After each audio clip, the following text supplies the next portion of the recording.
Hello everybody, welcome back to another celebrity face reading. My name is Taylor, and today we are looking at one of the most important and powerful men in the world right now, President and Supreme Leader of China and Chairman of the Chinese Communist Party, Xi Jinping. Now, why analyze Xi Jinping? Well, of course, like I mentioned, he's a very powerful man. He's in charge of China, which is a rising superpower, but he's also one of my favorite statesmen. I think that he has a fascinating story. I think that he is obviously a very clever political maneuverer, and much like someone like Erdogan in Turkey, I see him as a very clever Machiavellian sort of figure who has risen to the top and is now trying to lead his country to success. Yeah, it's pretty clear to me that he's a great man of history, a world historical figure who is really going to shake up the balance. So by understanding him, we will hopefully be able to get an understanding of what the next century might be, and it may just end up being the Chinese century. So this is an important guy to be watching. Make sure to like, comment, and subscribe, and without any further ado, let's get right into it. Now we're going to start off with his phenotype, which is the physical expression of his ancestry and heritage. Now he's clearly Sinid, which is the main type of China and those neighboring countries. Specifically, I think he exhibits the features of the Chengkyangid phenotype. That is a central Chinese phenotype starting in Shanghai and then stretching west throughout middle China, and it occupies an intermediate spot between the very long rectangular-faced Huanghoid type up in Beijing and in the north of China, and the very round-faced, pudgy South Sinid types that are typical of Hong Kong, Guangzhou, Yunnan, those areas. And as a result, it has very moderate features. It's almost like the stereotypical Chinese look. Now with that established, we're going to get into his personality proper, starting with his side profile, which will tell us about his temperament and inborn characteristics. Now as you can see here, fairly high forehead, chin that's level with said forehead, and a jawline that's obscured, covered by flesh with a bit of a double chin there. He is a phlegmatic. This means that he is low-key, has a sort of a chill, tame, reserved energy. He's more a sit back and watch kind of guy, and he's a long-term endurer. His plans are measured in decades. He is very tolerant and enduring, and he can handle a ton of stress. China is actually a phlegmatic society on the whole, but he's not a pure phlegmatic. As you can see from that sort of slant, that bow shape to his side profile, he has what I call a bow of melancholy, which means that he has an added streak of sensitivity, reactivity, and creativity. He's a little sharper, quicker, and wittier than, say, a pure phlegmatic, who might come across a little kind of dull. Alright, now that we've established the foundation of his personality, which is his temperament, let's get into his personality proper by looking at his face shape, which will tell us about his archetype and the broad strokes of his personality. Now his main face shape is square. That is the earth face, and that stands for the practical farmer archetype. This means that he's grounded, practical, reliable, focused on results and material ends. He's not attached to abstractions, whether political or spiritual. He's very feet on the ground, not heads in the clouds. And he is materialistic. He wants to build up economy, industry, and infrastructure in China and throughout the world. He doesn't care about being on the right side of history or having the moral high ground. He cares about being the country with the most factories, with the most productive capacity, because in his mind, that's what matters. And he's very level-headed, loyal, and attached to friends and family. This is only more so thanks to that secondary archetype he has going on there. He has a bit of a reverse trapezoid shape that is the Jupiter face shape, and that stands for the jovial judge archetype. This was stronger in his young adulthood as he was coming of age, but it has receded over time, and he's become more earth-faced in his personality. This shows that although he is ultimately driven by pragmatism on the whole, he does have a certain degree of underlying moralism, a desire for order and justice. It's not super abstract or intellectual, it's very practical and results-focused. And quite fittingly, he began his career as a local politician who gained a name for himself as a very strong anti-corruption crusader. So now that we've established his personality as a whole, we're going to fill in more of the minute details by looking at his facial features. Now first, I want to look at him in his youth, because he's changed quite a bit. In his youth, his phenotype is still mostly the same, but his temperament has changed. He is much more choleric. He hasn't really gone phlegmatic. This means that in his past, he was still a long-term thinker, planner, and actor, but he was much more intense and willful with his energy, less so chill and detached and tolerant like he is now. We also see that he had very wide splayed ears. This means that he was very independent and nonconformist, wanted to take his own path into the world. He had a wide mouth with very full lips, very unusual for a Chinese person. This means that he was very talkative, outgoing, and expressive, really spoke his mind. And even from a young age, he had strong nasolabial folds. Those are those laugh lines. Those show that even from a young age, he had a natural inborn command ability. But one of the most interesting things about him, both in his past and now, is his droopy left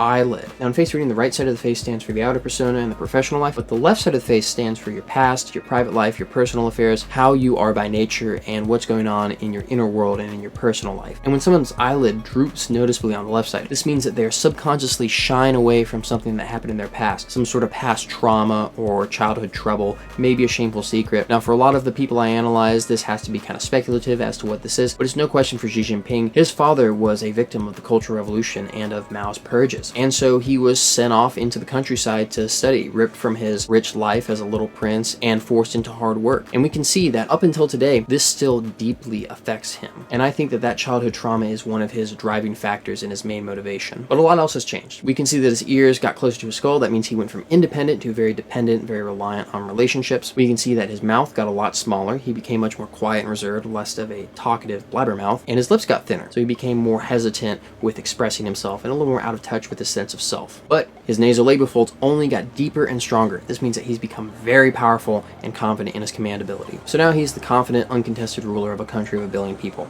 How does he rule? Well, he has a pretty subtle style. He's got very thin, high-set eyebrows. This means that he has a graceful, refined sort of energy, and he's very contemplative, calculating. He's slow to decide, slow to judge. He wants to take in all the factors before making a choice. Combined with his phlegmatic temperament and his earth face shape, he's a wait-and-see, practical kind of person. I see a lot of memes saying that the Chinese strategy is do nothing and win. And that seems to be what he's going for, and it seems to be mostly based on his individual personality. And we can see that his eyes are especially small, deep-set, and squinty. Even for a Chinese person, we judge these features relative to the phenotype, and this has changed a lot from his youth as well. So he's very cautious, calculating, withdrawn, cynical, and untrusting as well. He's very guarded, very overly cautious, and that also plays in with his whole wait-and-see approach, do nothing and win. But he's not all calm and detached and reserved. His earlobes are attached and his nose is concave. This shows an underlying impulsive intuition there as well. He's good at thinking on his feet, and he can act quickly when needed. Now, as for his communication style, how he speaks to his people and to his underlings, he is reserved and calculated, hesitant to speak what he's really thinking or feeling. That thinner lower lip shows that he's out of touch with his own sense of self, very other-directed, I think, when combined with those close-set ears. Now, his upper lip, which tells about his communication style, is asymmetrical. On the left side, it's a high and narrow arch moon upper lip shape. This means that in private and in personal communication, he's blurry, imaginative, dreamy. You can watch this clip where he's talking to Vladimir Putin about transhumanist futures and living forever. Very odd, very out there. But his right lip is very different. It's a much lower and wider arch shape. This shows that his public and professional communication is more solar. It's more detached, aloof,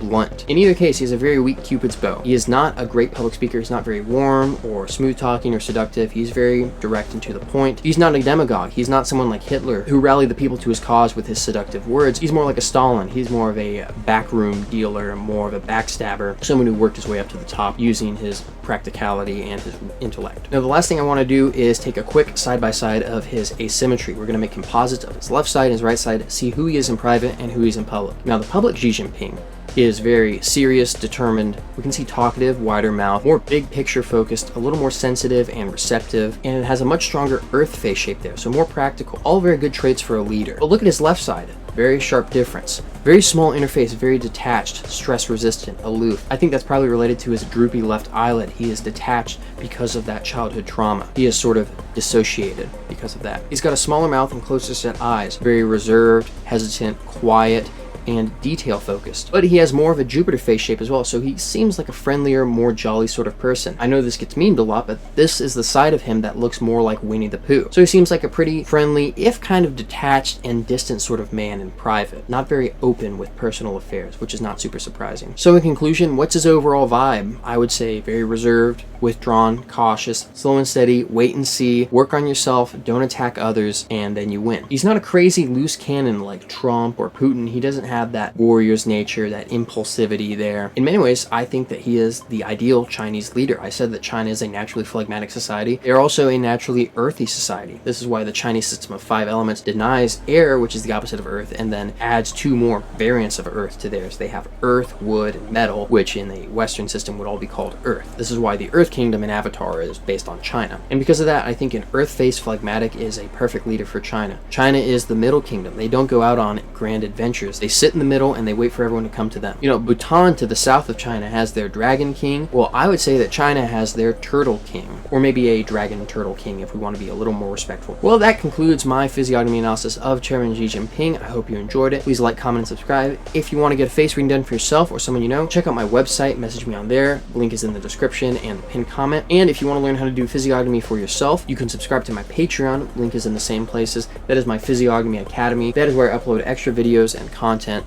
both written and visual, about how you can do physiognomy for yourself and analyze people at a glance just like I can. This has been Taylor from Prosopa Insights, reminding you to always judge a book by its cover. Thank you for watching.